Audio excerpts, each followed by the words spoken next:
Welcome to your new happy hour, everybody, and it's Friday. It's welcome. Friday. Welcome. Mix at 3 with Cliff and Nat. Hope you're doing well. Congratulations, you've made it through another week. Yes. Right into the weekend. Maybe a little wet over the weekend, but I think it's going to be more early mornings. We'll see. Yeah. Yeah. Stand by for that. Yeah, but actually some pretty good weather if you are out and about, hopefully. Temperature-wise, might be a little muggy, but we can get past that. I don't know what I'm laughing. I said, well, maybe we're not going to talk about weather at the top of the show, and here you are talking about weather. Yeah, all right. Fine. Well, we did some fun stuff this morning, right? We did? I mean, we did. We did. What did we do? We filmed some interesting segments, so stand by. Yeah, no, that'll be coming up very, very soon. We have fun, but we also like to keep you informed, so good information. We do? I mean, we do. Yes, exactly. That's what we do. You got any plans this weekend? Tonight, super excited to go see the Black Jacket Symphony. Yep. He's gonna play a song. I may or may not play the triangle. I don't know. But yeah, I had the honor of actually welcoming everybody before the show, so that'll be a big event. If you like classic rock and you like Journey, you definitely want to check that out. There are a few seats that are still available at the Columbia County Performing Arts Center. Lots of different events that are happening this weekend. If you check out our page at Mix at 3 on WRDW.com or Morning Mix, we've also got that there for you, too. We got all the good stuff happening, Be sure you check that out. Never Stop Believing. That's going to be a great weekend. You mean Don't Stop Believing? Yeah, but you have to say never. The correct grammar of it all. Yes, exactly. That's right. Let's go ahead and get on into it. We got a lot going on here for you today. I thought this was a typo at first, but apparently I'm wrong. Dolly Parton and CBS present on February 21st at 9 p.m.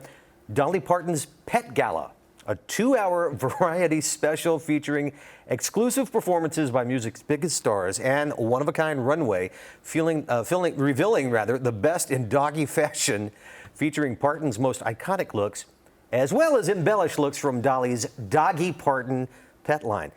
What has she not got those nails into nowadays? I don't know. Parton, one of the most revered multi-hyphenates of all time, will be joined on the pink carpet by co-host Jane Lynch, with runway correspondents Kelly Osbourne and Rachel Smith.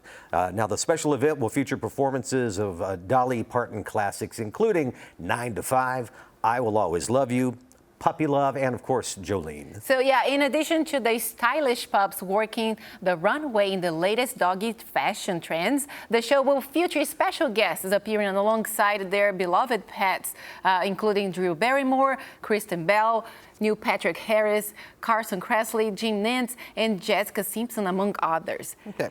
Gosh, that should be interesting. Yeah, the bedazzled Dolly Parton outfits and the doggies wearing the same thing. Yeah, that's it. I mean, I'm an animal lover. I definitely want to check that out. Yes. It is interesting to me when Dolly Parton got nominated for the Rock and Roll Hall of Fame a year and a half ago. It suddenly became very evident that a lot of people thought that the song I Will Always Love You was actually written and performed originally by Whitney Houston. By Whitney Houston, yeah. Not the case. Not the case. Dolly wrote this. Dolly wrote that, and I believe Jolene on the same day. On the same day? On the same day, folks. That's how called talent. How smart she is. Exactly how talented Dolly Parton is. Yes. So anyway, check that out. It'll be on the 21st. The world's smallest escape room. Have you ever been in an escape room? Yes, I have the one here in Augusta, yes. Okay, yeah. The world's smallest escape room is a coffin. What? It's not a joke. There's not a punchline. It's literally the case. Catalepsy is a mortuary-themed experience in Barcelona, not apt for claustrophobes. You will not see me in that. Participants try to escape from a coffin in a live-action puzzle game. Now, they've got 30 minutes to free themselves from inside a coffin by solving various puzzles through teamwork with their partner, who's communicating via loudspeakers. So it is designed for exactly 2 players. If one of them gives up at any time, the game is over for both. They're constantly monitored over security cameras, and the creators defined the escape room as, quote, a gym for the mind. They said the attraction aimed to recreate, quote, a situation that sooner or later we'll all experience. Your own funeral. I'm already getting shallow breath here just watching this. While booking their tickets, players are able to customize several aspects including the type of casket, really, or whether they want to be, quote, cremated in a blaze of virtual flames and artificial smoke. Catalepsy draws from inspiration from the fear of being buried alive, or taphophobia. Now, that was widespread during the Victorian era. I did not used to be claustrophobic. I am severely claustrophobic. It was all I could take to actually go into the house a couple of months ago to check on something. I never used to be this, and then we took the kids to Disney World years ago, and we got on that Mission to Mars space ride. And you sit on a bench, and there's like 3 or 4 people there on the bench, and then they put the canopy over you. The canopy touched my chest, and then the lights went out. Yeah. No. No.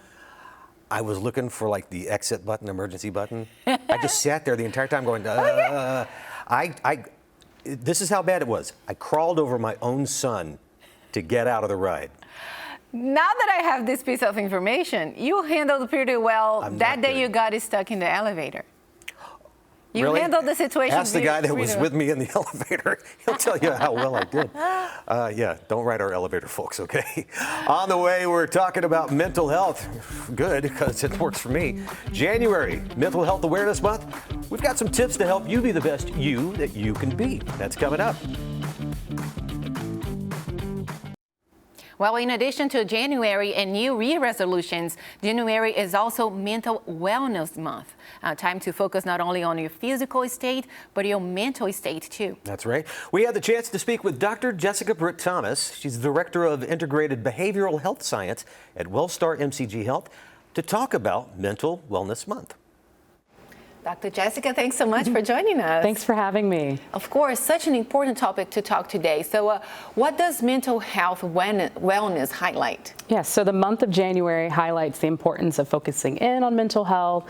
As we know, there's a big stigma around talking about mental health, seeking out mental health resources. And so this month in particular really advocates for the need of discussing mental health concerns. Let's break this down. What do we know about mental health? Yes, so the National Alliance of Mental Illness, NAMI for short, has identified that 1 in 20 U.S. Adults experience a serious mental health concern across their lifetime.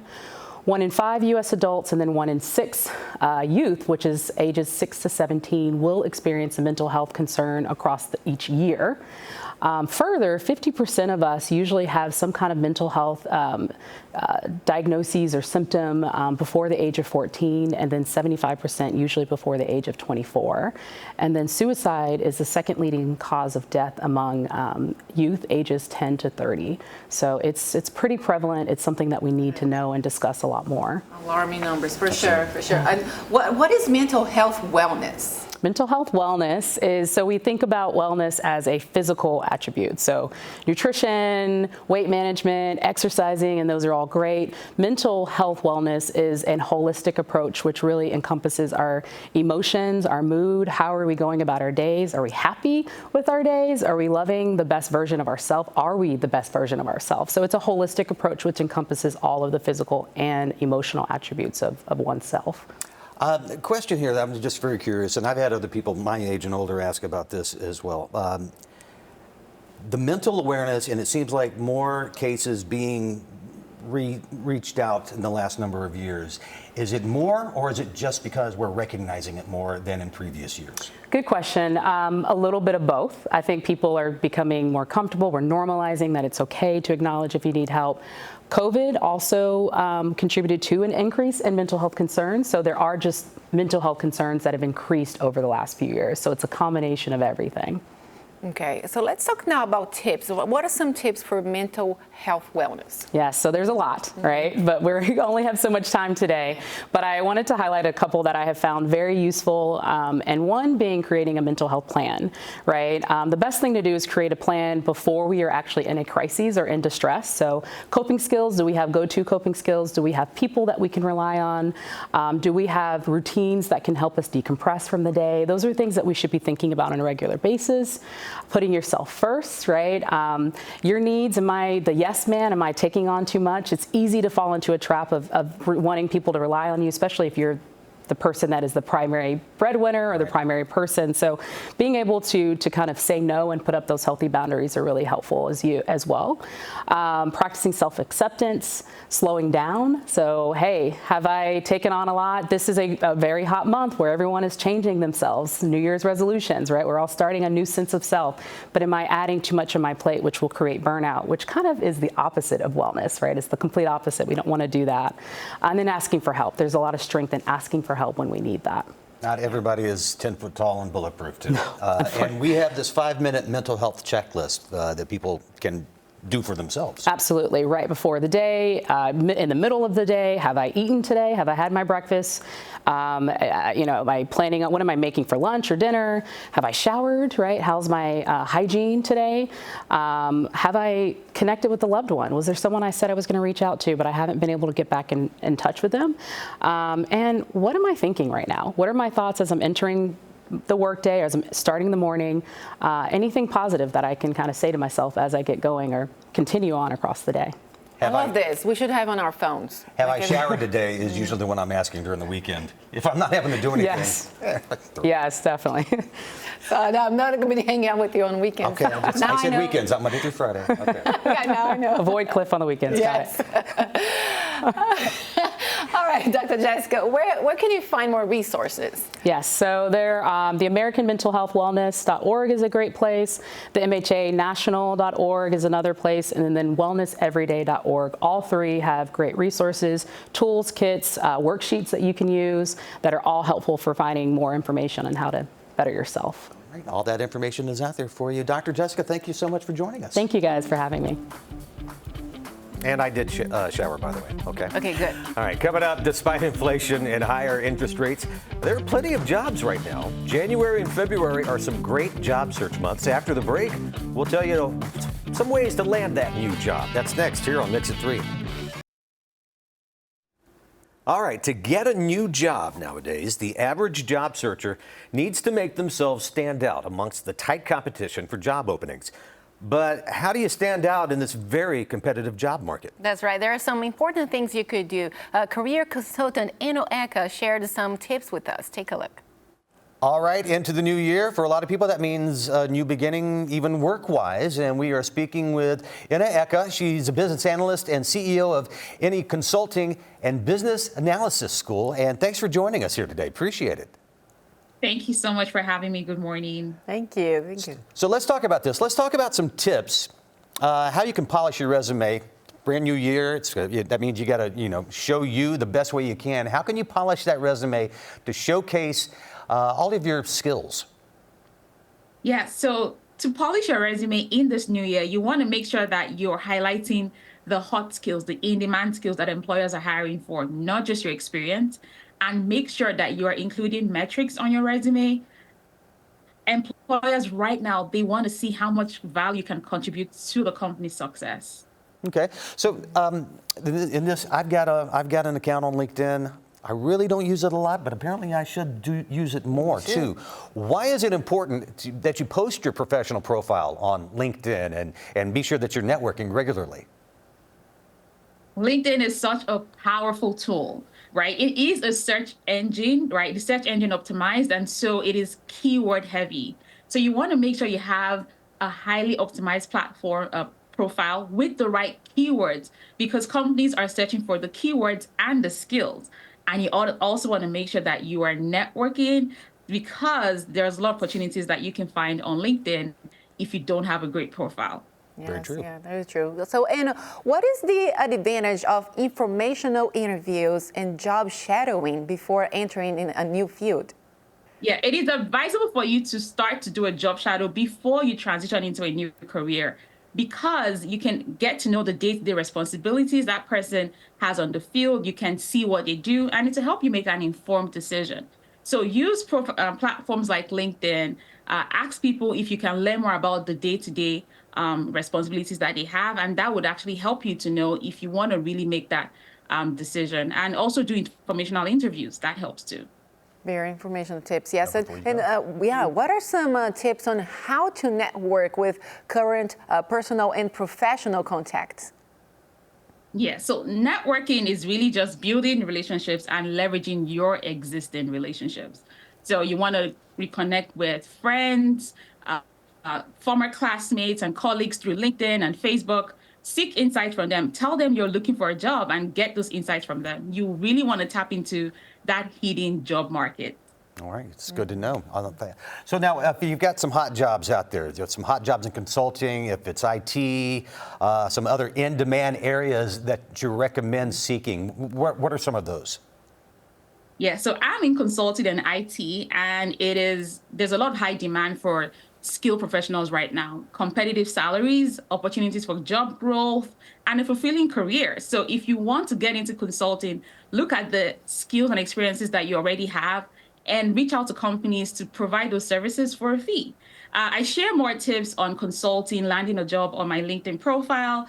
My name is Eno Eka on LinkedIn, and then on my website, businessalysschool.com. I typically have master classes where I share with job seekers the strategies to land new jobs. All right, good point. Know before you go, and make it a new year and a new you. Yeah. All right.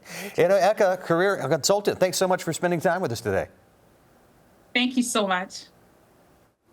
Eka is also the author of a new book, The Six-Figure Business Analyst, 12 Simple Steps to Kickstart Your Career Without a Tech Degree or Experience. There you go. No tech degree for me. Thank you very much. All right, we are going now across the pond to show you that the tradition of tea drinking runs deep in Britain. Yes. It's estimated Brits drink 100 million cups a day. And the last time the British and Americans had a major tea dispute was over a party in Boston. That was some time ago.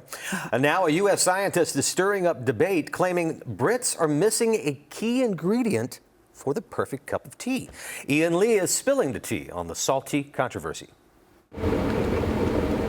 Trouble is brewing over the best brew. Well, the secret ingredient that set off all the furor was salt. The tussle over tea started when U.S. scientist Michelle Frankel made the salty suggestion. And that you could add a pinch of salt to remove some of the bitterness from tea. But it's leaving a bitter taste in Britain. Ew. Yeah, that just sounds weird. Rubbish. Frankel's proper pot, outlined in her new book, is steeped in science. There's recent research that shows that the sodium ions, they block the bitter receptors, so you can sort of tell your tongue not to taste the bitter.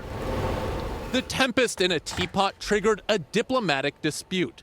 The U.S. Embassy in London tweeted, "The unthinkable notion of adding salt to Britain's national drink is not official U.S. policy." But cheekily added, tea is made in a microwave, not a kettle, rubbing salt in an old wound. To show how to make a real cup of tea. You don't need a microwave to make a cup of tea. All you need is a naked flame, tea bag, sugar. Frankel knows the battle between tradition and science is causing quite a stir, but she's pouring it on. You know, if you want a taste of tea that's a little less bitter, try that pinch of salt. A storm in a teacup that'll keep boiling across the Atlantic. Ian Lee, CBS News, London. Never in 51 years have I thought about putting salt in tea. No, thank you. No, well, and I drink tea every morning now. I'm an Earl Grey fan, but I don't brew a pot. I'll just microwave a cup. So, an interesting way. Hey, we're not done yet. We're bringing you the latest on entertainment news. Stand by, Mix at 3. We'll be right back. Well, a familiar face and voice is returning to a familiar job. SiriusXM announcing that James Corden is hosting a celebrity interview series for their network. The show is called This Life of Mine with James Corden, and it's scheduled to debut on February 1st. So according to Sirius, the series will, quote, feature in-depth, richly produced conversations. Among the names mentioned as upcoming guests are David Beckham, Kris Jenner, Tom Ford, Martin Scorsese, and this is Corden's first major project since he left the Late Late Show last April after hosting it for 8 years. It'll be interesting to see how he goes from TV into radio, so to speak, from the satellite radio to. I listened to the Conan O'Brien podcast on XM, which is very funny. And also, you don't have to worry about rating or the PG side of this too. So it'll be interesting to see how that turns out on Sirius. Now I'm curious because he left the job saying that he wanted to be closer to family. So now he's in England. Is he going to be doing this show in England or back to US? Oh, that's the beauty of a podcast like that. You can just talk to somebody across. You could just the do pond. Zooms. But yeah, but if you're doing in person, are they flying to England or he's only interviewing? Or maybe they're just there during the I don't time know. while he gets them. We'll see. Scheduling. I'm curious. It's all a matter of scheduling. You know who could he could interview? This guy? This guy. So get ready to rock your body with Justin Timberlake. The Mirror singer is hitting the road this spring with the Forget Tomorrow World Tour. Timberlake's first musical outing in 5 years kicks off April 29th in Vancouver. Tickets go on sale next week. That's right. Fans are already getting a taste of Timberlake's new music. He released the song titled Selfish yesterday. It's the first single off of his upcoming 6th album, Everything I Thought It Was. And of course, he also just announced a free concert that's going to be happening in New York on his birthday, January 34th. Timberlake will be turning, I believe, 43 at the Irving Center in New York. I got to call the daughter. She lives up in Hudson Heights. So I'll be on the lookout if he comes to Atlanta for his tour. I'm going. She'll let you know about it, folks. I'm a fan. About that, okay. All right. And we have a heads up for today. That's right. Tonight. That's right. There'll be no 5, 6, or 7 o'clock news on News 12 this evening because of sports. It's going to be preempted here. So don't worry. After First at 4, you can get your latest news, your weather, your sports, all online at WRDW.com, or you can check out and download our free WRDW app, where you can get Morning Mix and Mix at 3 as well, too. You can still tune in tonight for News 12 at 11 p.m. too. All right. Investigate TV Plus is coming up next. Have a great weekend, guys. Enjoy your weekend. Thanks for watching.